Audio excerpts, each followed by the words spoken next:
Welcome to RC news. బ్రహ్మదేవుడు స్వయంగా నాటిన వృక్షాలతో తమ శ్రీ గురుపీఠంలో పంచవటి ఏర్పాటు చేసినట్లు ట్రస్ట్ చైర్మన్ శివకుమార్ గౌడ్ తెలిపారు.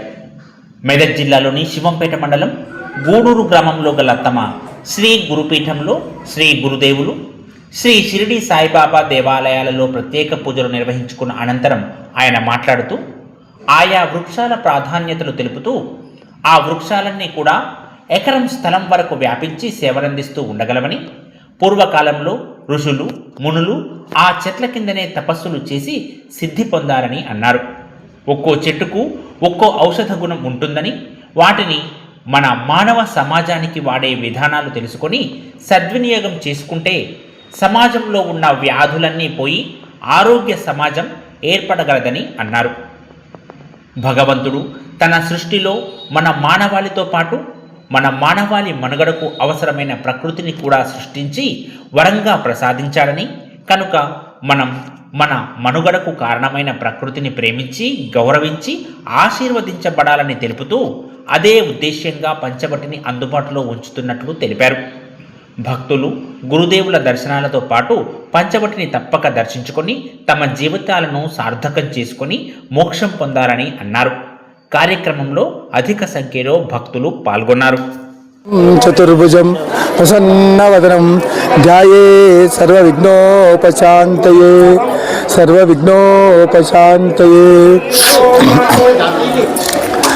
దత్తాత్రేయ మహాత్మానం వరదం భక్తవత్సలం ప్రపన్నాతిహరం వందే స్మత్తుగామి సనోవతు.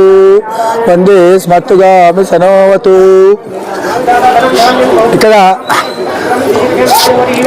ఈ శ్రీ గురుపీఠం ప్రాంతంలో మనము కేవలము గురువులకు మాత్రమే ఇక్కడ దేవాలయాన్ని నిర్మించుకున్నాము. ఇక్కడ మీరు దర్శించే దేవతలందరూ కూడా గురువులే. ఇక్కడ దత్తాత్రేయ పంచాయతీలు అంటే దత్త సంప్రదాయంలో దత్త గురువులు అందరూ. అదేవిధంగా గురు పరంపర వాళ్ళంతా అందులో దత్తాత్రేయ స్వామి గుళ్ళు వచ్చారు. అదేవిధంగా ఇక్కడ పంచవటి అని నిర్మాణం చేశాం. పంచవటి అంటే బ్రహ్మ స్వయంగా నాటిన వృక్షాలతోని పంచవటి చేశాం. పంచ అంటే 5, పంచవటి అంటే 5 వృక్షాలు. 5 వృక్షాలతోని ఈ 5 వృక్షాలు కూడా బ్రహ్మ స్వయంగా నాటిన వృక్షాలు. ఈ వృక్షాలకు ఒక్కొక్క వృక్షానికి ఒక అధిదేవత ఉంటారు అన్నమాట. ఇక్కడ దత్తాత్రేయ మహాస్వామి భగవంతుని 24వ అవతారంలో 6వ అవతారం. అదే దత్తాత్రేయ మహాస్వామి ఆయన యొక్క వృక్షము వెనుక ఔజంబర వృక్షం అంటారు. దాన్ని మనం మేడి చెట్టు అంటాం. దత్తాత్రేయ స్వామి విగ్రహము దత్తాత్రేయునికి ఎదురుగా అక్కడ ఉంది. దాని వెనుకనే దత్తాత్రేయ స్వామి విగ్రహం వెనుకనే అక్కడ ఔజంబర వృక్షం మేడి చెట్టు వస్తుంది. రెండోది వస్తే ధన్వంతరి 12వ అవతారం. 24వ అవతారంలో 12వ అవతారం. అంటే దేవత శ్రీ మహావిష్ణువు దేవతలందరూ పాల సముద్రాన్ని చిలికినప్పుడు అమృత కలశం ఏదైతే వస్తుందో అప్పుడు ధన్వంతరి రూపంలో శ్రీ మహావిష్ణువు వచ్చి ధన్వంతరి రూపంలో దాన్ని పట్టుకుంటాడు అనమాట. ఆయన చేతిలో కలశం ఉంటుంది ఎప్పటికీ.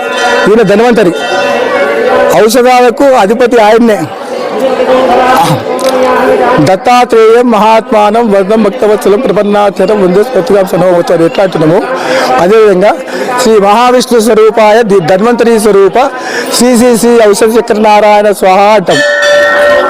ఈ ధన్వంతరి మహామంత్రం అనమాట. ఇట్లాంటి మంత్రాలు మేము ఔజంబర వృక్షానికి సంబంధించిన మంత్ర కూడా మేము తయారు చేస్తాము. అది చదువుకుంటూ ప్రదక్షిణ చేస్తే సర్వదోషాలు అవుతాయి. ఇదే విధంగా వెనుక మనము మామిడి చెట్టు, మర్రి చెట్టు, జువి చెట్టు, రావి చెట్టు వస్తాయి. ఈ వృక్షాలన్నీ ఒక ఎకరం వరకు వ్యాప్తిస్తాయి. వీటికి నిలకడ లేదుగా పోదనే ఉంటాయి. అవి పూర్వము మన పూర్వీకులు మన తర్వాత ఋషులు వీళ్ళంతా ఈ చెట్ల కిందనే వాళ్ళు ఆశ్రమాలు ఏర్పరచుకొని ఉండేదన్నమాట. మనం మర్రి చెట్టు తీసుకుంటే వటవృక్షం అంటాం, వటపత్ర షాయి అంటాం. శ్రీ మహావిష్ణువు సాక్షాత్తుగా దాని మీద పౌలించే వృక్షం అన్నమాట. ఆ విధంగా ఒక్కొక్క వృక్షానికి ఒక ప్రాధాన్యత ఉంది. ఇంకోటి ఈ చెట్ల వల్ల మనము కాలుష్యాన్ని, ఈ వాతావరణ కాలుష్యం లేకుండా అవుతుంది. పూర్వం మన పూర్వీకులు రోడ్ల పైన మొత్తం ఇవే చెట్లు ఉండేవి. మర్రి చెట్టు, పెద్ద జువి చెట్టు, మేడి చెట్లు, వేప చెట్టు, ఈ చెట్లని రావి చెట్లు, ఇప్పుడు అవి వేసి అన్ని పనికిరాని చెట్లు పెడుతున్నాం. ఈ చెట్ల వల్ల ఇవి అన్ని ఔషధ గుణాలు కలిగిన చెట్లు. ఒక్కొక్క చెట్టుకు ఒక ఔషధ గుణం ఉంది. దాన్ని వాడే విధానం తెలిస్తే ఆ వాడే విధంగా వాడితే మనకున్న రోగాలన్నీ పోతాయి. ప్రకృతి అన్నమాట. మనము ఈ ప్రకృతి నుండే మనం ఉద్భవించినాం. ప్రకృతి ఏంది? భూమి, ఆకాశము, అగ్ని, నీరు, వాయువు, ఈ 5 అన్నమాట. పంచభూతాల నుంచే మనం ఉద్భవించాము. మనం తినే ఆహారం కూడా అన్ని పంచభూతాల నుంచే వస్తుంది. మనం ఆహారం ఎట్టట తింటుంటే మనం అట్లా పెరుగుతాం. మళ్ళీ చివరికి మనం పంచభూతాల పట్టి కలిసిపోతాం. చూడండి, మనిషి చివరికి ఎక్కడి నుంచి వచ్చినామో అక్కడనే పోతాం. దానికి ఈ చెట్లు ఏవైతున్నాయో అవి కూడా మనతో పాటు మొదటి నుంచి చివరి వరకు మనం వెంబడే ఉంటాయి. ఒక వృక్షాన్ని పరీక్షించినట్టయితే ఎన్నో రకాలుగా మనకు తోడ్పడుతుంది. వృక్షం ఒక నీడనియడమే కాదు, నీడనిస్తుంది, పళ్ళనిస్తుంది, ఔషధాలను ఇస్తుంది. లాస్ట్ చివరికి మనిషి చనిపోయిన తర్వాత కూడా అదే ఉపయోగపడుతుంది.